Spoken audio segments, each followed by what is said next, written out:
अन्योंग this is Shweta and you watching hashtag K monster.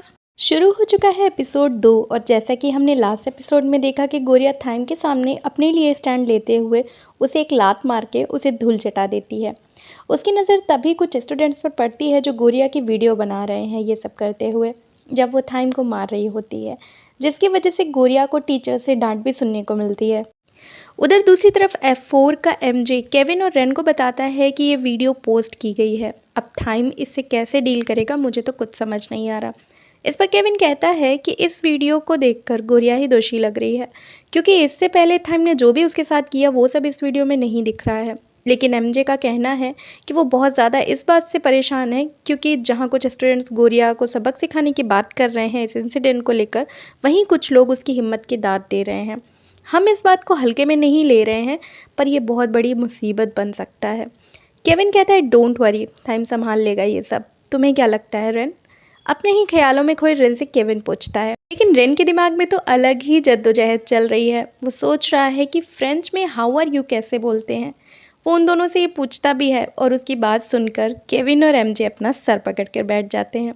दूसरी तरफ अगले दिन गोरिया भी अपनी एप्रिसिएशंस के मैसेजेस देखती है और उसे खुशी है कि एटलीस्ट उसने हिम्मत तो की।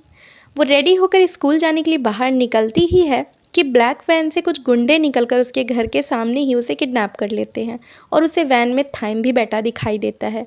उसे देखते ही गोरिया वहीं पर बेहोश हो जाती है। जब उसकी आंखें खुलती हैं तो उसे बस यही लगता है कि आज ये लोग पता नहीं कि उसके साथ क्या करने वाले हैं, वो भी थाइम के कहने पर। लेकिन कुछ ही देर में उसे पता चलता है कि ये लोग उसका अच्छा सा मेक ओवर कर रहे हैं और उसे कुछ समझ नहीं आ रहा कि ये सब आखिर चल क्या रहा है।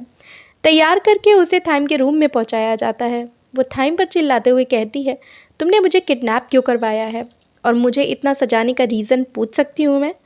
थाइम कहता है क्यों, पसंद नहीं आया तुम्हें? ये पूरे 50 लाख बात खर्च करने पे मिला है तुम्हें, एटलीस्ट एक स्माइल तो कर ही सकती हो इसे पहनकर, क्यों? वो एक कार की उसकी तरफ फेंकते हुए कहता है, इन कपड़ों में बस से जाती हुई अच्छी नहीं लगोगी तुम, तो ये लो अपनी पर्सनल कार की चाबी। गोरिया के कुछ भी समझ नहीं आ रहा कि ये लड़का आखिर करना क्या चाहता है, इसलिए वो पूछ ही लेती है कि तुम मुझ पर इतनी मेहरबानी क्यों कर रहे हो, क्या मैं रीज़न जान सकती हूँ इसका? टाइम कहता है मुझे तुम्हारी अपॉलॉजी चाहिए। तुम्हें बस एक क्लिप रिकॉर्ड करते हुए कहना है कि तुमने कोचा स्टेडियम में जो भी मेरे साथ किया वो तुम्हारी बहुत बड़ी गलती थी। F4 के खिलाफ खड़े होकर मैंने बहुत बड़ी गलती कर दी, दैट्स इट। इसके बदले में तुम ये सारी चीज़ें रख सकती हो, और अगर नहीं करोगी तो मुझे नहीं पता कि स्कूल में वो सारे स्टूडेंट्स तुम्हारे साथ क्या करेंगे फिर। गोरिया उसकी बातें सुनकर थोड़ी सी घबरा जाती है और क्लिप को रिकॉर्ड करने के लिए आगे बढ़ती ही है, पर तभी उसे कुछ खटकता है। वो थाइम से कहती है अपॉलॉजी के लिए तुम्हें मुझे ये सब देने की ज़रूरत तो नहीं थी। मुझे लगता है तुम अंदर ही अंदर कहीं ना कहीं गिल्टी फील कर रहे हो और ये सब मुझे देकर निगोशिएट करना चाहते हो, राइट? उसकी बात सुनकर थाइम हड़बड़ा सा जाता है और उसे अपनी बात समझाने की कोशिश करने लगता है, पर गोरिया इन चीज़ों के बदले माफ़ी मांगने से इनकार कर देती है और वहाँ से भाग खड़ी होती है। पर बार बार वो इसी घर में फंस जा रही थी, जैसे घर ना हो गया भूल भुलैया हो गई। फाइनली काफ़ी देर उसके पीछे भागने के बाद थाइम उसे पकड़ ही लेता है। तभी सामने के डोर से थाइम की मॉम की एंट्री होती है और वो इस तमाशे को रोकते हुए गोरिया को उसके असली सामान के साथ बाहर फेंकवा देती है घर के। गोरिया वहाँ से सीधा स्कूल पहुँचती है और अपनी सारी हिम्मत इकट्ठी करते हुए क्लास में एंटर करती है। वो देखती है कि सारे ही स्टूडेंट्स बोर्ड के पास खड़े हैं और उसके बारे में कुछ उल्टा सीधा लिख रहे हैं और ड्रॉ कर रहे हैं। यहाँ तक कि उसे सामने से वो लोग स्कूल छोड़ देने की धमकी तक दे रहे हैं। तभी टीचर आ जाती है क्लास में, जिससे ये सारी चीज़ें शांत हो जाती हैं। पर स्कूल ग्रुप पर ये लोग गोरिया की काफ़ी बुराई कर रहे हैं और काफ़ी उल्टा सीधा बोल रहे हैं उसके बारे में। उसी जगह क्लास में हिना भी ये सब देख रही है, पर वो गोरिया से बिल्कुल अलग थलग रह रही है। गोरिया को ये सब देखकर बहुत ज़्यादा गुस्सा आ रहा होता है। वो फिर से अपनी भड़ास निकालने टेरेस पर पहुँच जाती है और आज फिर वहीं उसे रेन उसकी स्केच बुक में कुछ ड्रॉ करते हुए दिख जाता है। वो उस दिन स्टोरेज रूम में उसे बचाने के लिए थैंक्स बोलती है उसे, लेकिन रेन कुछ सोच में पड़ा है और बस ड्राइंग किए जा रहा है।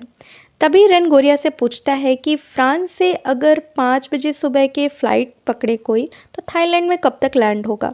गोरिया कहती है मुझे कोई आइडिया तो नहीं है इस चीज़ का। पता नहीं रेन हर बात में फ्रांस की बात क्यों लेकर आ जाता है, जैसे हर वक्त उसके दिमाग पर फ्रांस ही छाया रहता हो। गोरिया आज रेन के छोटे से क्वेश्चन का आंसर नहीं दे पाई तो उसे पूरा टाइम बहुत बुरा लगा और वो पूरा टाइम फ्रांस से थाईलैंड तक पहुंचने में कितना टाइम लग जाता है ये इंटरनेट पर ढूंढने में लग जाती है। कानिंग उसे आकर पूछती है कि किस चीज़ में इतना डूबी हो। वो कहती है रेन ने मुझसे एक सवाल पूछा था, उसी के बारे में ढूंढ रही हूँ कुछ। कानिंग कहती है ये तो शायद वही लड़का है ना जिसने तुम्हें उस दिन बुली होने से बचाया था, लेकिन वो तो F4 से है राइट। गोरिया कहती है हाँ ये सच है, लेकिन वो बाकी उन तीनों से काफ़ी अलग है। यहाँ तक कि उसके बात करने और सोचने का तरीका भी उन सब से काफ़ी अलग है। रेन के बारे में बात करते हुए गोरिया की आंखों में चमक देखते हुए कानिंग उसे चिढ़ाते हुए कहती है लगता है किसी को उसका प्रिंस चार्मिंग मिल गया है। तभी कानिंग गोरिया को दरवाजे की तरफ इशारा करते हुए कहती है शायद ये तुम्हारी दोस्त है ना। गोरिया पीछे मुड़कर देखती है तो उसे वहाँ हैना खड़ी दिखाई देती है, जो उसे वहाँ मिलकर इतने दिनों वियर्ड बिहेव करने के लिए और उसका साथ ना देने के लिए सॉरी बोलने आई है। गोरिया हैना को बुके शॉप से बाहर लेकर जाती है और बाहर वॉक करते हुए हैना उससे बात करती है। हैना अपनी हर गलती के लिए अभी तक जो भी उसने की और जैसा बिहेव किया उसके लिए गोरिया से माफ़ी मांगती है। गोरिया ठहरी मासूम दिल की, इसलिए वो अपनी दोस्त को जो ऐसे हालात में डरकर उसकी मदद करने से पीछे हट गई थी उसे माफ़ कर देती है आसानी से। उधर दूसरी तरफ थाइम फ्रस्ट्रेटेड है बहुत ज़्यादा, उसका किसी भी चीज़ में मन नहीं लग रहा। यहाँ तक कि एमजे केविन तक ये बात समझ रहे हैं कि थाइम की फ्रस्ट्रेशन का रीज़न गोरिया ही है, पर वो इस बात को एक्सेप्ट नहीं करना चाहता। केविन कहता है लड़की है तो वो अजीब सी, इतने महंगे गिफ्ट्स ठुकरा कर चली गई, ऐसा भी कोई करता है क्या। एमजे थाइम से कहता है कि तू ये रेड कार्ड कैंसिल कर दे यार, इस बार तूने कुछ ज़्यादा ही कर दिया। पता है ना अगर तेरी बहन को पता चल गया कि तूने किसी लड़की को किडनैप किया था तो क्या होगा। थाइम को उन लोगों की बात समझ तो आ रही है, पर तभी उसके सामने उसकी माँ का गुस्से भरा चेहरा आ जाता है और वो उन दोनों को इग्नोर करते हुए रेन से मिलने निकल जाता है। दूसरी तरफ रेन मीरा के एक बड़े से रोड साइड होल्डिंग को स्केच कर रहा है और बाई एनी चांस वहीं पर गोरिया और हैना भी बातें करते हुए पहुंच जाती हैं। रेन को वहां देखते ही गोरिया हैना को वहां रुकने का बोलकर रेन से मिलने चली जाती है रोड क्रॉस करके। वो रेन को उसके पूछे सवाल का जवाब भी देती है। वहाँ flight landing time France to Thailand वाला जो क्वेश्चन पूछा था रेन ने उससे उस दिन टेरेस पे। गोरिया रेन से मीरा के पोस्टर की तरफ देखते हुए कहती है मैं मीरा की बहुत बड़ी फ़ैन हूँ। मेरे कोचर इंटरनेशनल स्कूल जाने का एक सबसे बड़ा रीज़न मीरा भी है, क्योंकि वो भी यहीं पे पढ़ी है और आज इतनी फेमस है। वो हर तरह से परफेक्ट है, चाहे वो ब्यूटी हो, टैलेंट हो या फिर फेम। रेन उसकी बात बड़े ही ध्यान से सुन रहा है और उसकी बातें सुनते सुनते वो गोरिया की तरफ झुक जाता है और उसके होंठों को छूने लगता है। गोरिया के दिल की धड़कनें ज़ोर ज़ोर से चलने लगती हैं। अब उसे लगता है क्या सच में ये मेरा फर्स्ट किस होने वाला है। रेन पीछे होते हुए कहता है सोया मिल्क पिया था क्या तुमने, मुंह पर लगा है तुम्हारे। गोरिया वापस से होश में आती है। मुझे जाना होगा, मेरी फ्रेंड वेट कर रही है मेरा दूसरे साइड रोड के। तभी हम देखते हैं कि उन दोनों का रोड के दूसरे साइड कार में बैठकर थाइम, जो कि रेन का वेट कर रहा था, उन दोनों को देख रहा है। दूसरे सुबह स्कूल में आज का रेड कार्ड हैना को मिला है और स्कूल व्हाट्सएप ग्रुप पर सबको पता भी चल चुका है। हर रेड कार्ड विक्टिम की तरह उसे भी कोचर स्टेडियम में लाया जा चुका है और पुलिस उसे बाल शेव करने के लिए बोल रहे हैं।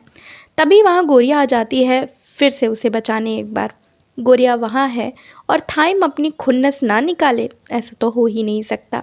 वो गोरिया से कहता है मुंडन तो आज होगा ही, अगर उसका नहीं तो उसकी जगह तुम्हें अपने बाल शेव करने पड़ेंगे। गोरिया ट्रिमर अपने हाथ में लेती है और आंखें बंद करके हिम्मत जुटाकर ट्रिमर से अपने बाल शेव करने वाली ही होती है कि बूम, यहाँ ख़त्म होता है एपिसोड 2 पार्ट 1। जल्द लेकर आऊँगी पार्ट 2 भी। Please check the description box to support me. आज के वीडियो का शाउट आउट है आलोक प्रधान और सौम्या मिश्रा के लिए, जिन्होंने चैनल सब्सक्राइब करके मुझे सपोर्ट किया। Thank you so much. So this is for today guys, फिर मिलेंगे नेक्स्ट वीडियो में जल्द ही, तब तक के लिए सारंगे अन्यो।